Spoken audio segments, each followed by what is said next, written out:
So it's about that time when Madden Ultimate Team starts to slow down, in which we can look back and discuss our thoughts on how good Ultimate Team really was this year. I'm going to go ahead and say it, and I'm sure most of you will agree with me.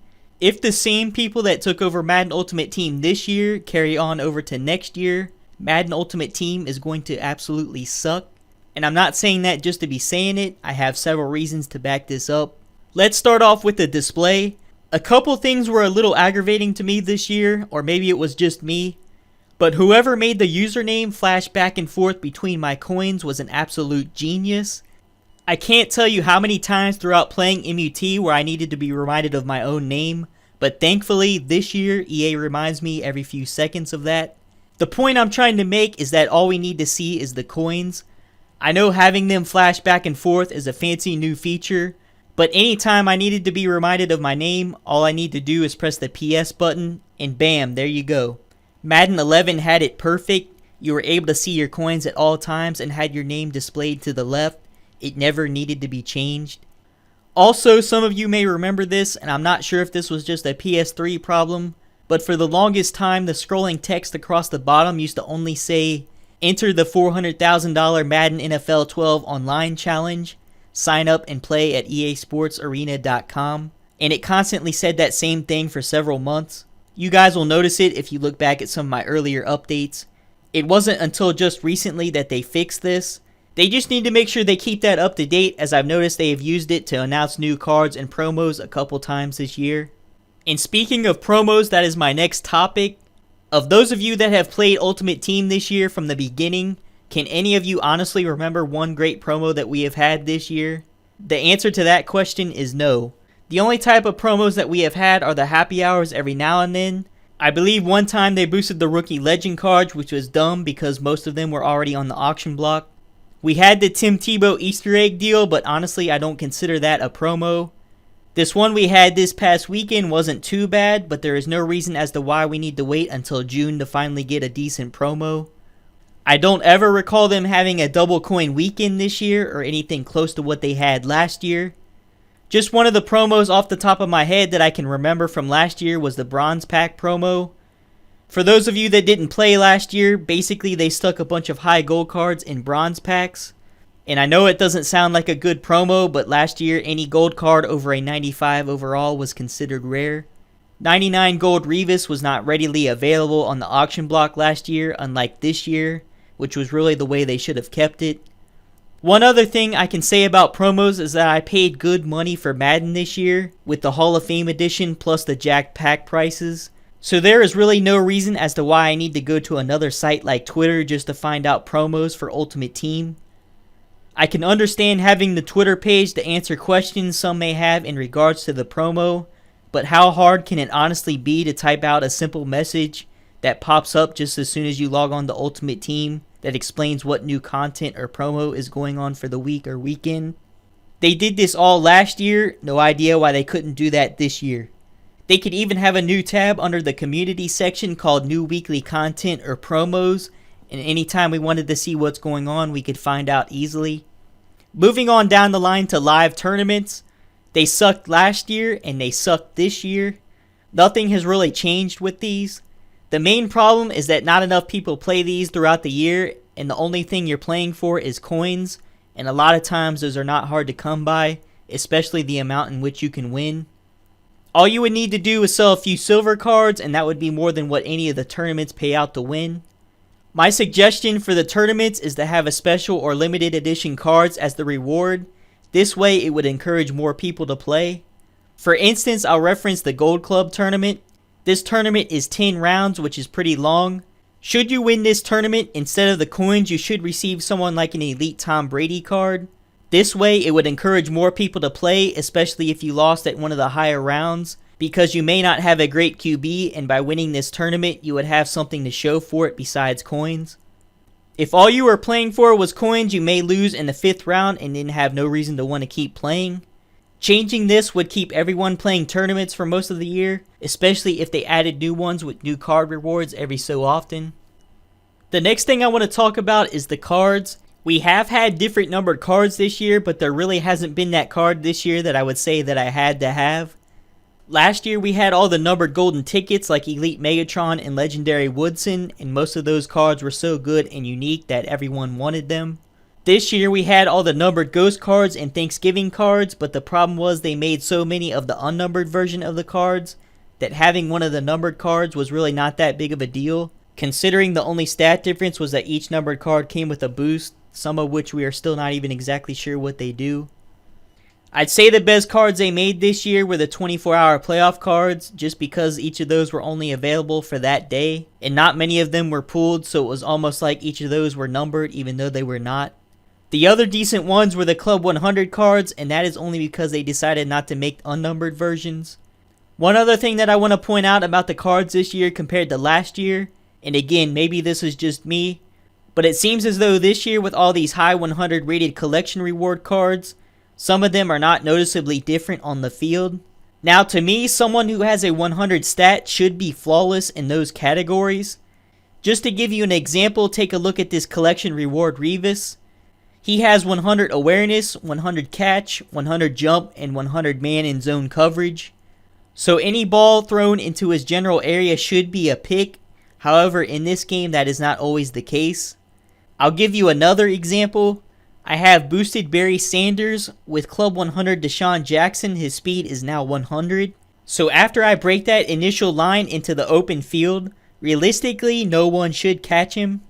I can't tell you how many times where I broke through that line, only to have a defensive lineman come from out of nowhere to make the tackle.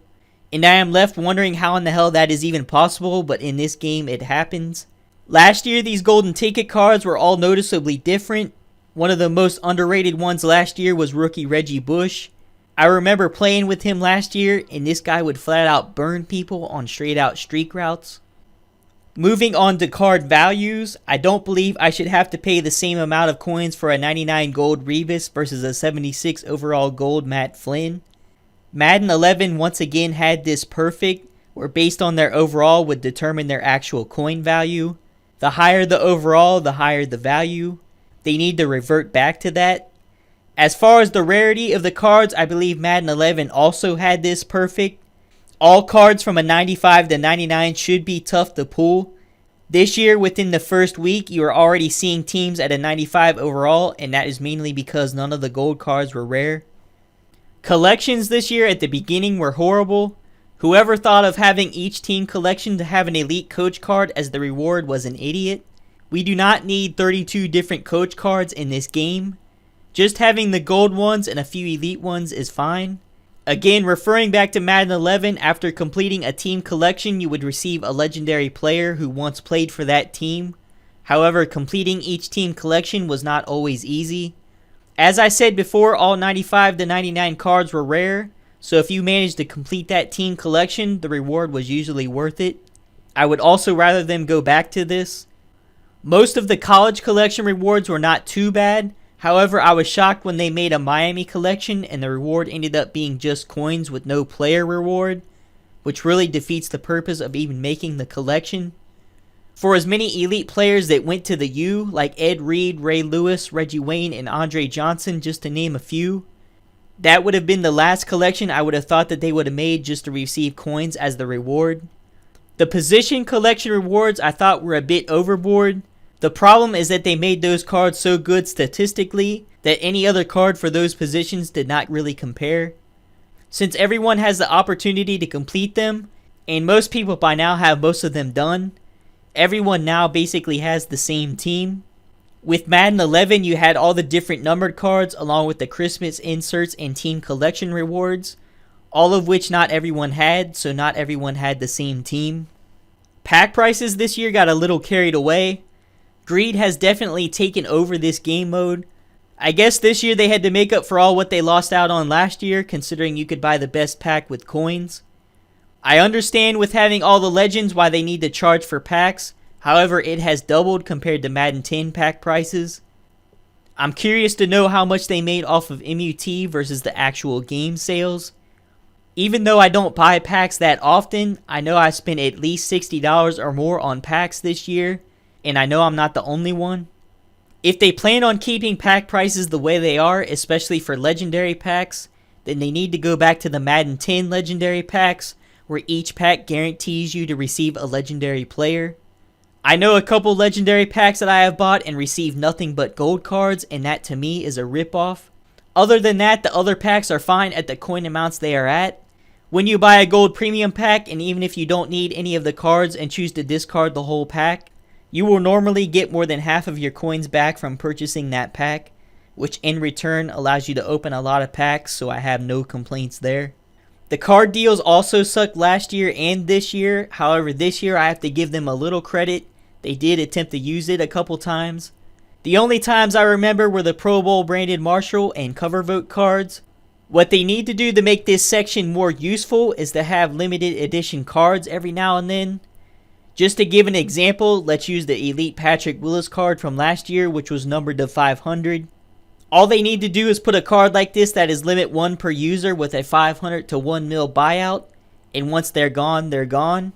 This would also give those a chance who could never pull or trade for a numbered card the opportunity to own one of their own. As far as trades, obviously they need to add the ability to trade multiple cards at one time and even have the option to add coins to trade deals. Doing this would pretty much eliminate all scamming within this game. However, it will still happen, and it's not something that you're going to completely get rid of. They also should not restrict you to only trading cards of the same value, because there are some cards like the fantasy cards that turn out to be more rare than some of the ghost cards. I have made a lot of great trades this year, but there has also been several good ones that I have missed out on due to someone offering on one of my cards on the trade block and then canceling it.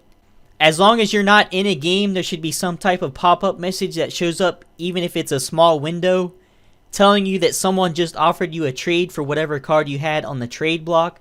That way you can go and accept that offer. A lot of times I'll forget I even had cards on the trade block, and after checking the news, come to find out someone offered me a card I needed or wanted, but canceled it, so I ended up missing out on that trade. I'm okay with auctions, however they need to get rid of the bid glitching of cards. These kids that bid glitch cards don't realize they could get more coins than what they are going to get by bid glitching it. So if they could just completely eliminate it, that would be great. The leaderboards last year did not need to be changed. If you notice from last year, you were able to see exactly what cards your friends have. And to me, that is always nice, just in case they happen to have a card that you have never seen before. You can still figure out which cards they have based on looking through the stats, but to me, it is much easier seeing that picture of the card over on the right. The last thing I want to mention before I get into some of your guys' ideas that I feel they need to add is some kind of chat area in Ultimate Team for trades. You'll notice in the online portion of the game they have lobby rooms in which you can also create your own chat room.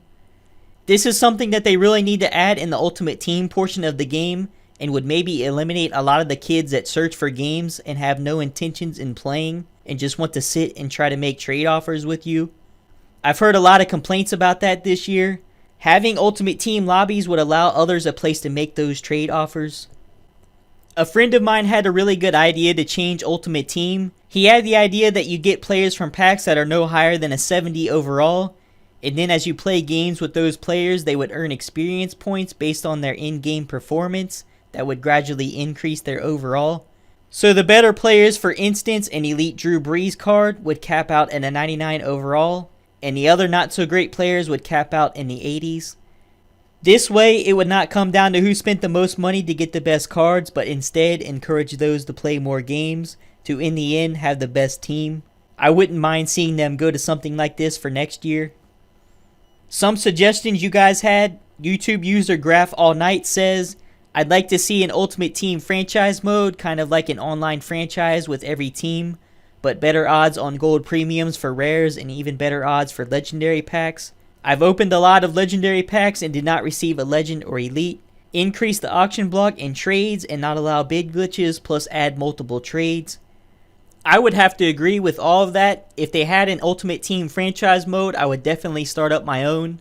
I also agree that the odds in gold premiums and legendaries need to be increased because, as I mentioned before, even with a happy hour, it is still tough to pull any of the boosted cards, which is why I usually resort to finding the cards I need off of the auction block. YouTube user Northpaw says, I quit MUT from the start. Seriously, EA just give everyone 99 players with 99 in every category. MUT was terrible this year. First day, everyone had 95 plus teams. I will agree with them not having any of the high gold cards rare. It was entirely way too easy to get a good team. At the beginning of the year, they need to make it a little challenging to add more room for improvement. Another reason as to why I support my friend's idea of starting out with no higher than 70 overall cards and building your team based on in-game performance. YouTube user Madden Football Pat said that he would like to see a card games section in which you can wager cards and coins. I notice a lot of my friends have been doing this, so that would definitely not be a bad feature to add to the game. Parody Inc. says that he would like to see numbered cards where people have a greater chance to get, say 500 or even 750. Back in Madden 10, they had several cards that were numbered in the thousands, so I do believe they should make more to give others a chance, but no more than numbered to 500. I was a big fan of the golden ticket cards back in Madden 11, so I also like having some of the rare cards that were even numbered to 20 and 50, where they did not make any unnumbered versions. The Canucks fan 91 says, when you get a card, I want to be able to click on it. They already have the send to pending collection option. They should replace that with a tab that says send to collections. Then after you click on that, it will tell you what collections that card is needed and to where you can directly send it to that collection. Make it so there's no big glitches, and if they keep that, make bidding live, and not so you have to refresh the page. Multi-card trades, trades for coins, and allow cards to be put up for any price on the AH. He does bring up a good point. If it's anything that is time consuming, it is definitely the process of putting cards into collections.